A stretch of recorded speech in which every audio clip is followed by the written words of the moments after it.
It's coming off a very, very busy week last week with 3 games on the road. Nice to kind of settle in, let our guys settle in with no games during a very challenging time with finals. It's always a little bit of chaos from the standpoint of scheduling, moving practices around, guys having to leave early, but that's all part of it. But it was nice to be here. I thought we had a really good week on the road. A little disappointing, obviously, the Tennessee loss, but a lot to learn from that. Give Tennessee credit. It's hard to go on the road and be the top 10 team in their building. But I thought we did some positive things. Obviously, now we get Colgate, who's exceptional. They're very, very big. They're an NCAA tournament team. They're extremely well coached. They're different. This will be a Big Ten prep type team in terms of the physicality, the size, 6'11", 6'10", the 5 and the 4. They're one of the top teams in America in post-ups. And all that being said, they've got an elite point guard. Point guard who's great mid-range, shoots a ton of floaters. They've got one of the best three-point shooters in America to go alongside him. So this is a very, very good basketball team that will have played very, very well beyond our game. Is this week between games similar in intensity and practices like it was leading up to Rutgers? Yes and no. You also have to understand as a coach, there's a lot of anxiety. There's a lot of mental fatigue maybe that goes along with finals. We haven't been out here forever, maybe gone as long.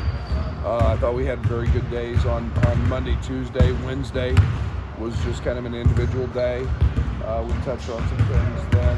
We were off Thursday, and now we're back in our game prep stuff. We were very solid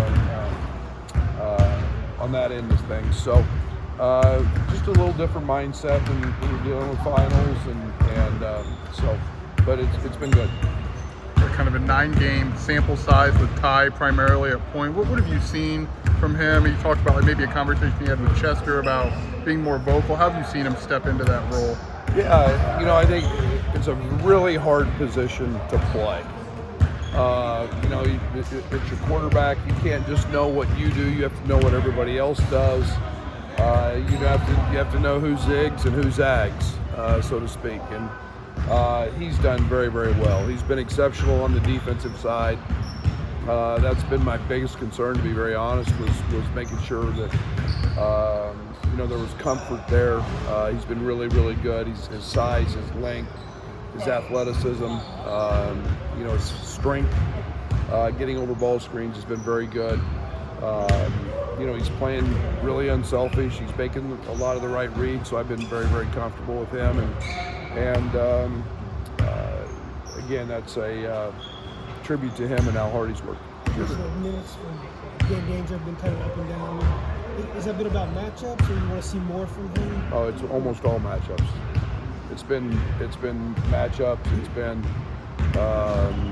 trying to win a game in whatever presents itself. They were the other night against Tennessee. They're in drop coverages, and you could exploit that with Coleman and his pops and the zooms and the dribble handoffs. Probably should have played him a little more, to be honest, in some other areas. But again, just kind of the way the game unfolded. I don't go into it with a mindset of this or that. I just kind of see what the opponent's going to do and how that's going to work. And Dane's a terrific player, and he's going to be very, very valuable as we move on. I said that Chester kind of talked to him a couple days ago about being more of a leader. How does he go about that on a team that's got about 22 to 24-year-olds? Yeah, the position allows that. It doesn't matter if you're you're a freshman, sophomore, or you're a senior. Everybody's going to lead differently. His job is to know what people do and get them in positions to operate and be successful. That's where he can lead. His is coming more from a vocal standpoint of relaying coaches' messages and relaying execution things, and that's where he's continuing to grow, and he's had a great week at it. So where Chester played the position, he understands the mental side of being vocal and leading from that spot. It's not just the physical, and we feel great about what he's doing physically. Now it's just starting to add that last piece, which is communicating a little better.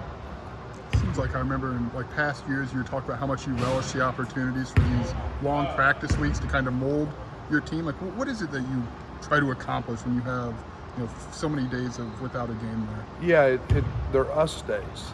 We don't worry about an opponent. We worry about the things that you go back over a 3 or 4 game stretch and you dig deep into your analytics. Okay, this is what we're not doing. This is where we're struggling. This is what we've got to clean up. Screening angles, little things that you may miss. We've spent a ton of time talking and working on becoming a better rebounding team and a more consistent rebounding team.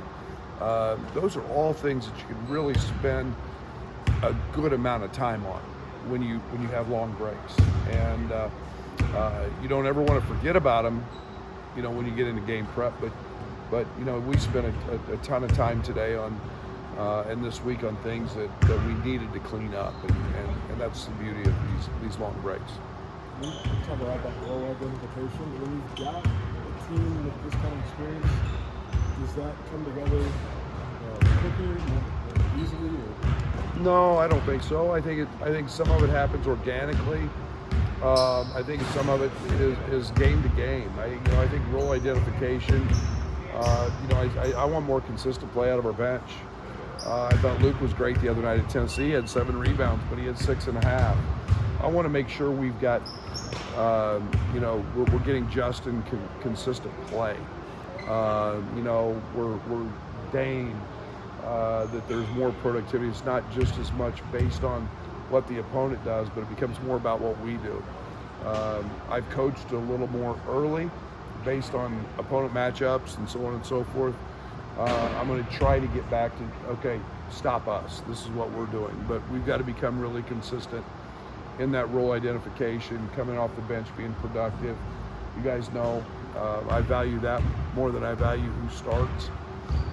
It's great to see Quincy back shooting the basketball. It's great to see, Luke and his performance. It's and what he's done shooting it.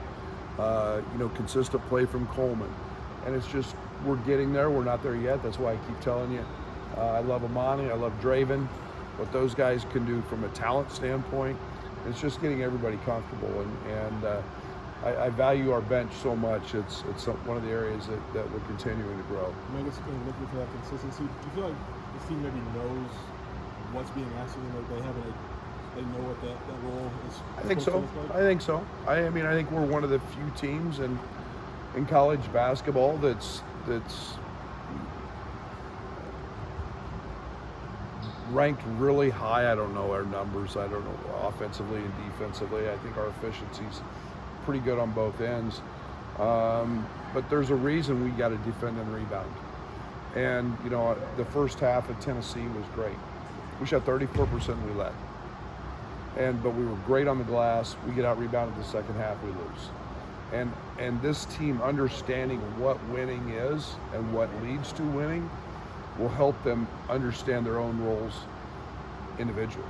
And we got to look at it from the team side first, and then the individual stuff will fall into place in terms of role identification. But if we defend and rebound, I like what this team's abilities are to win a basketball game, and that's always been the focus, and our guys are starting to understand that. That offensive efficiency seems like it's improved, and we talked about it before, but how do you get to that point really without a traditional backcourt, traditional type of point guard? Yeah, that's for you guys to worry about. I don't. It's matchups. It's a mismatch. We've had a lot of success with, I go back into the Rutgers and the Florida Atlantic games, and just in size and posting posting different guys. Getting Marcus downhill, getting Terrence downhill, getting Ty downhill. We had Quincy in post-ups. It's a non-conventional way by the traditional power forward center standards, point guard, where we label everybody. But you can become really efficient when you don't turn the ball over. You get the ball close to the rim, and you have an opportunity to score. And, the closer you are to the basket, the better chance you have to score. I'd like to see our free throw attempts go up. I'd like to see our offensive rebounding improve. But those are all creating matchups based on our size and our ability to take advantage of some of those matchups. On the social media video with Terrence's day in the life deal there, how unique is what he does in his approach? I don't think it's unique to greatness. I think it's unique to people understanding how hard it is to be great. There's a reason he's number 2 in KenPom and National Player of the Year stuff, or he was, or I don't know what he is now, but he was. There's a reason that happens. You don't do that by accident. Yes, great genetics, he's gifted, but now you start putting the hard work in. There's no shortcuts to success. Terrence has bought into that completely. And, how many college kids get up at 4:40 every morning to come in and work out? Not many. And so there's a different level of approach to him and desire and wanting to be great. And man, I've got so much respect for that. He's a sponge. He listens. He always wants to learn. He wants to be coached. He wants to be pushed. He wants things demanded of him. And now he's confident. And good things happen to those who work hard. There's a reason he's in the place he's at. This feels like one of those leadership and maturity games. We come off the finals week. It's a little distracting, and then also you face a team that's not a marquee matchup, which you've been facing recently. How do you feel about your team's ability to handle that and show up for it? Well, it is a marquee matchup on our side. Sure. There's a reason we put this team in here. They're really, really good. Strength of schedule. As we continue to build our resume heading into league play and for league play. They're really a good basketball team. I can show you they've gone on the road. You go on the road to Vermont and win. Arizona was just a dogfight for a long period of time. There should be no slippage from our standpoint. There should be full-on attention paid. This is part of a December that is as challenging as any we've had, and we know this team's going to do that. They're unique from their size standpoint, and it's just another challenge to help us prepare, and that's the way we've got to look at it. And we put this game in for it's not a 300+ KenPom strength of schedule game. This is one where you better bring your best or you're in trouble. Would you suggest Nico is still on schedule the way you and Fletch envision this going? Yeah, he had another appointment today. I've not heard the results of where all that looked at in terms of all the scans and everything that they were going to do. Yeah, he is. I think he's been in a boot. He's been in. He's been in a pool. He's done all of his treatments and recovery, and I think he's on a very good track.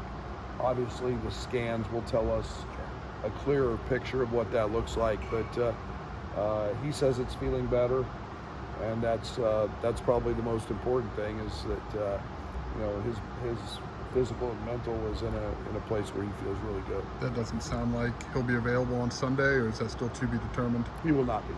He will not be. It's at least been some time, if ever, when this men's and women's doubleheader set up. How do you like that? Well, it's unbelievable for our fans, it's unique. This was it's a great opportunity, I think, without students. for everybody to come and support Shauna and that group. I have so much appreciation for what she's built and what she's building, and I get the pleasure of going over to watch her practice a couple times a week, and vice versa. And we've got a tremendous relationship, and it's great for our fans to be able to experience something like that. It doesn't happen all the time, and kudos and a big thanks to all the staff that has to turn a building pretty quick from one group to the next. I think all of our tickets for our game allow them to stay for the women's game, so I hope everybody takes the opportunity to do that. It should be an exciting day of college basketball, and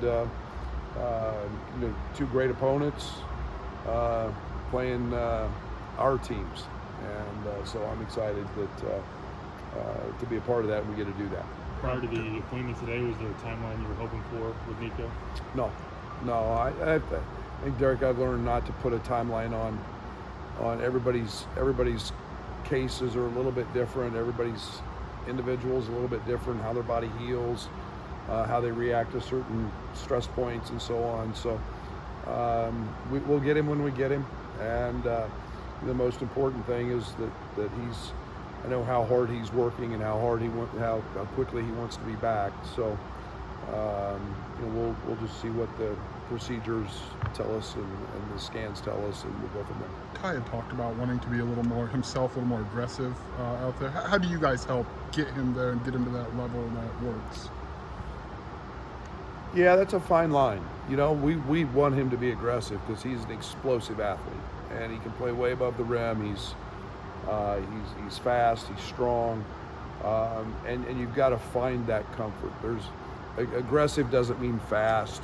It more often than not means slow, and that comes with just comfort and confidence. And it's great that he's feeling that way, because we've been trying to inch him into that, to not be passive. A lot of times when you're not confident, you're passive, and he's not that.